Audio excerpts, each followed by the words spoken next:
अस्सलाम वालेकुम। आप देख रहे हैं दी वर्ल्ड नॉलेज टीवी। मैं हूं आपकी मेज़बान अरीबा फारूक। ये प्रोग्राम हाउस ऑफ फरकम प्रैक्टिकल स्कूल सिस्टम की जानिब से नशर किया जा रहा है। हमारे इदारे के स्टूडेंट ईद मिलन पार्टी एंजॉय कर रहे हैं। हमारे एंकर पर्सन वहाँ पर मौजूद हैं, आइए मिलते हैं उनसे। बच्चों कैसे हैं आप सब? आज आपके स्कूल में कौन सा इवेंट मनाया जा रहा है? आप क्या क्या लाए हैं?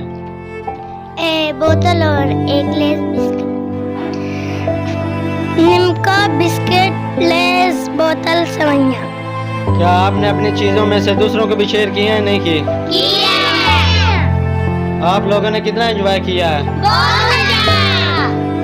आपको क्या लगता है आपके स्कूल में ऐसे त्योहार मनाने चाहिए?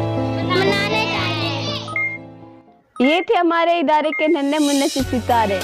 आप देख रहे थे द वर्ल्ड नॉलेज टीवी। हमारी न्यू वीडियो देखने के लिए हमारे साथ ना छोड़िएगा।